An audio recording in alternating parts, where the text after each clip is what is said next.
Stone, we got a call 2 blocks away. Someone triggered the silent alarm at Dower. So? I got a call from mainland. Shouldn't there be a unit nearby? Get your ass out of there. Most of the force is on the move. Herzog, you do understand that Cortez finds your jokes funny only because he's trying to be nice. Send me the details, the sooner the better.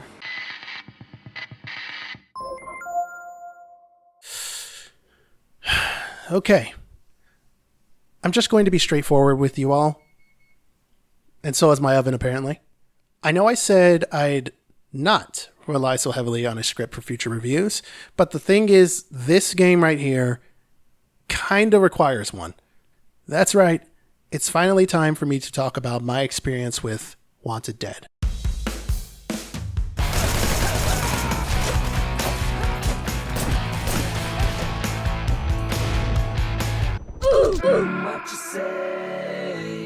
So let's start at the beginning. Ever since this game was announced and I saw the initial trailer, I was enamored by the campy, goofy, B-movie-ish style of the game that didn't take itself seriously. Lieutenant? I have some eggs, beans, bacon, make it 4 slices. No, 5. Definitely 5. A few pancakes on the side, some syrup, banana milkshake, coffee with cream. Please don't put milk in there. Very hard to digest. Some orange juice and a pack of smokes. Tomato soup and coffee. Make it. For better or for worse, my guilty pleasure for games are ones that are generally so out there and wacky and maybe not even good, but I love them anyway. Games like Deadly Premonition come to mind. Golden Light comes to mind. And Golden Light isn't even what I would describe a bad game, nor is that what I would describe Deadly Premonition as. They're just out there, weird, and kind of jank. But I love them. Even The Good Life, which I couldn't even recommend for others, but I myself found it very charming, despite my frustrations with it. I'm going to say this as a joke, but it's more of a half joke, so just take anything that has Swery on it, or White Owl's Inc., or anything that Suda's doing, and I'm immediately interested. I don't care what the game's about. Yes, I am going to play that remake, remaster, whatever it is of Lollipop Chainsaw, because I missed that train. So, with Wanted Dead, I was very much expecting the same energy. Did it succeed in giving me that same energy, or delivering on the same energy I was expecting? Well, there's a reason why it's taken me about a year-ish to find the words to describe it.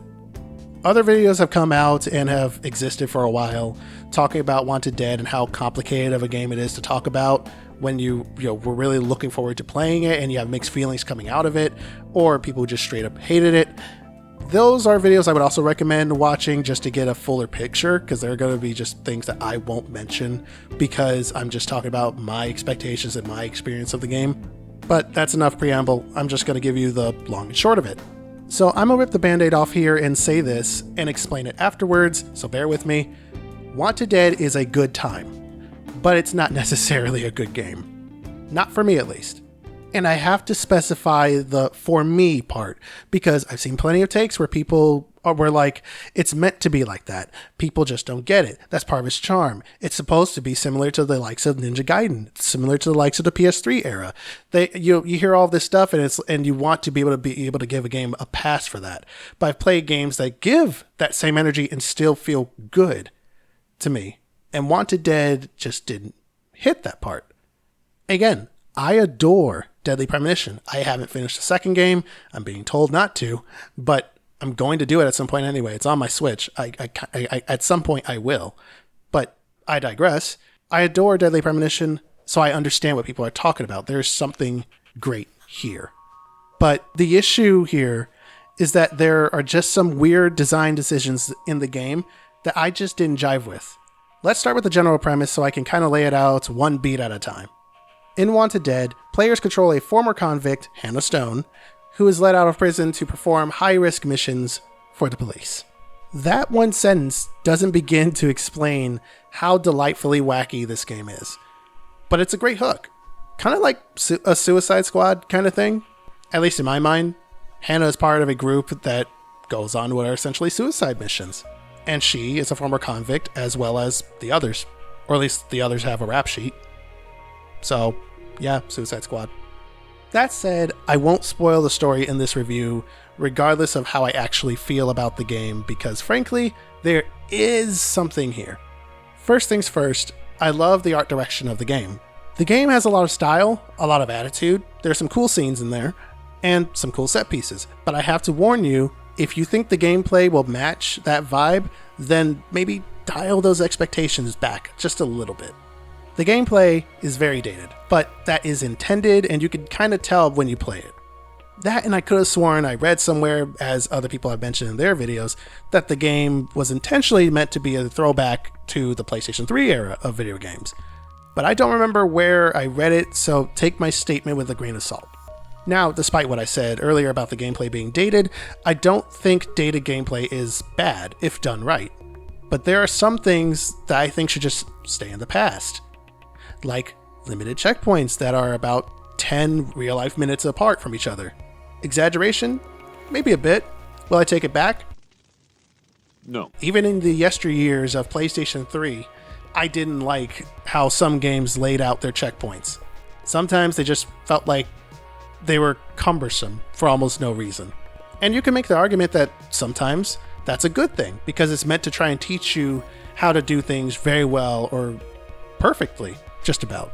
But trust me, I play Souls games. I understand that if you die far into a dungeon or far wherever you're at, and then you have to start over from the beginning, yeah, I get that frustration. But the thing is, with Dark Souls, that mindset was already ingrained in me. With a game like Wanted Dead, it was pretty easy most of the time, up until I got towards the end of the game. I'm not trying to compare two completely different genres of the game, but I am comparing the frustration of having to start over from a certain point after you spent so long crawling to the point where you died. Dark Souls preps you that with a very steady climb. Wanted Dead kind of just had me going, oh, this is pretty easy, holy shit, that's a spike in difficulty. And then it's okay again, and then holy shit, another spike. Or I could just suck. But even then, it was still a headache. If you got through the game perfectly though, by all means, congrats to you. But I'm getting ahead of myself. I'm trying not to tangent here. Well, tangent too much here, you do know me. When the game starts, you're immediately introduced to the protagonist. Again, Hannah Stone. And one thing stands out immediately. The voice acting is inconsistent and kind of weird. Sometimes it's subpar, other times it's overdone, and at rare times, it's just right. But is that a complaint from me? No, because I love awkward voice acting. Especially in a game as weird as this one. Well, maybe love is a bit of a strong word. In a game that I know is just, I guess, B-movie game schlock. If I wanted to put it that way. I am completely fine with it. In a game like the old Silent Hill games, it lends to the creepy atmosphere. But if I'm playing, say, a AAA product, and you're priding it on the performances of the story in this thing here, and you just have someone who's delivering the speech of a lifetime, and then you have another guy who's basically as talented as I am with voice acting going, yeah, you tell him, boss, then yeah, I'm gonna call it out. So, expectations.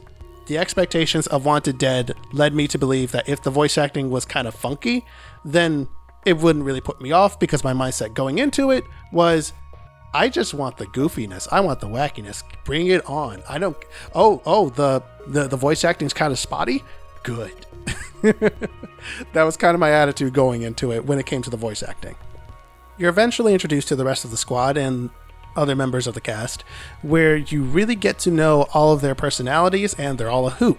I have no problems with the cast of characters themselves, but I can see why other people would, for more than one reason.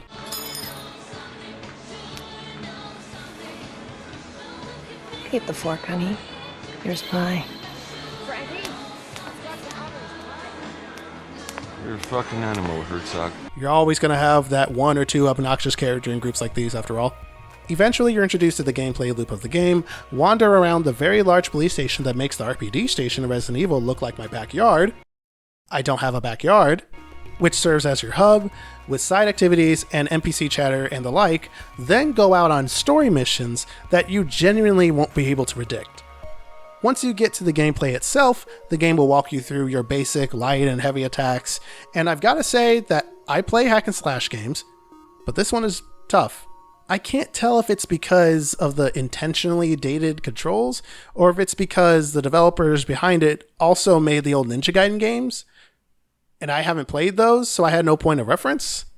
Maybe I will play those someday. I don't know. I've always had a passing interest in them, but either way around, here I just couldn't get the full feel of it. And when I thought I did, the game said, no, you didn't, and smacked me in the face. And the thing is, it isn't that combat in of itself is tough. The combos are easy enough. It's just that the enemies don't exactly play fair themselves. And the game isn't very forgiving since you have limited healing and only one free revive if your medic squad mate is there with you.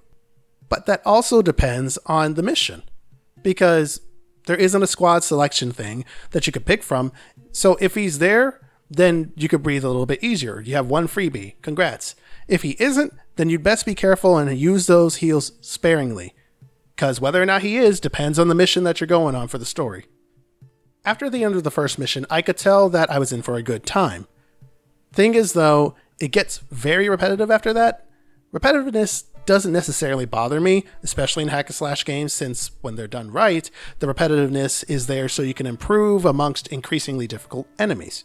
If done wrong, it just feels samey without much depth. Wanted Dead definitely leans into the latter.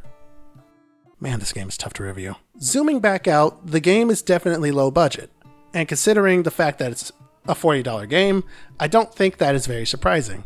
If it was a full price game, I'd be pretty upset about it. And mind you, full price these days is $70. If this was a $70 game, my tone would be very different.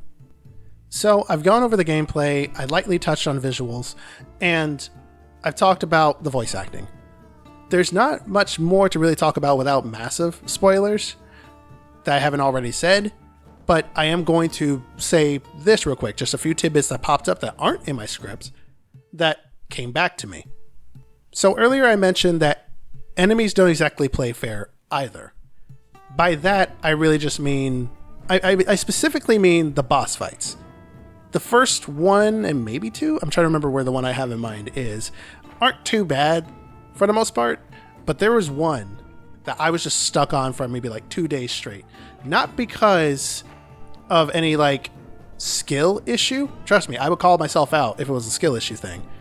But because that boss tracks real hard when he's fighting you. You think you're getting away from him. No, if he hits you, if he throws out a certain attack, he will follow you for a little bit and then snap to you if he's close enough. I do remember that happening, and that was utter bullshit. But it's stuff like that when I say like enemies are being a little unfair. But I've said all the major stuff I really wanted to say about it without going into too much depth about the game, which you would think at this point I would happily spoil, because clearly I am mixed at best and completely just know about that game at the worst. But you know what? That's a good time to actually segue into my final thoughts, which may or may not take 5 minutes. Did I like Wanted Dead? Generally, yes. Did I enjoy playing Wanted Dead the whole time I played it? No, absolutely not. The longer I went playing the game, the more bored I got with it, gameplay-wise. The story kept me interested for sure, but eventually I started getting frustrated with the story as well. It got to the point where I was in the last mission of the game, or at least from where I saw on a mission list online, it was the last mission. But I got so frustrated. I just got so frustrated that I gave up. That's right. I didn't finish Wanted Dead. For the first time, I'm reviewing a game that I've only mostly played. Like 98% completed. And I've tried. You know how I am. My friends know how I am. People who have known me long enough who are watching this video know how I am. I am going to try my damnedest to get through it. Once again, I've smacked my head against a wall trying to fight the end boss of Elden Ring for at least, how long did that take me? Maybe a week of consistently trying? I couldn't do that with Wanted Dead. And that wasn't even a boss fight. That was a gauntlet to get to what would be, I think, a boss fight at the end of there. But again, the checkpoints killed me. The enemy bullshit killed me. The limited healing resources killed me. They were very limited, mind you, for as much as they threw at me. And if there were more checkpoints, I would be fine with limited healing. But because I'm spending 10 to 15 minutes at a time fighting enemies that feel like bullet sword sponges a lot of the time, and I don't have a lot of ammo on me, and I'm doing everything I can to get to the end, and it's still not enough, you lose me. You just lose me. Maybe some absolute legend out there could just clear that in one clean swoop. I can't. At the time, about a year ago, if you asked me if I could recommend the game, I would tell you it's an avoid and that you shouldn't bother with it. But over the course of 2023, as I was reviewing other games, playing other games, doing other stuff, I mellowed out. I also heard similarly frustrated takes on the game. But I also heard people who genuinely loved the game, jank and all. And frankly, I still fit into both camps. This game is a death by 1,000 cuts scenario. There's a lot of stuff to love in it. And your mileage may vary, especially differently from mine. But by the time I reached the end of the game, all of those cuts, I bled out. Straight up, I just bled out with the game. The beginning, oh, I was into it. I loved it. Towards the middle, I'm like, yeah. And at the end, no. Just no. The reason I pointed out that I mellowed out over the course of 2023 is because I don't want to record a review where I'm just angry and full of rage most of the time. I want to give it time to sit and simmer. And this was one of the few times where I actually did intentionally look at other people's reviews and go, can I frame this differently? Like, did their reviews like change my mind to the point where I'm like, I am going to just straight up praise this game now? No. But I wanted to understand if I was missing anything. And the answer is no. That said, I won't go back to finish Wanted Dead. But if you ask me if I regretted my time with it overall, I tell you no. Not at all. But that doesn't mean that I can still recommend it to the average gamer. It's a tough game to score, but I'm going to give it a caution.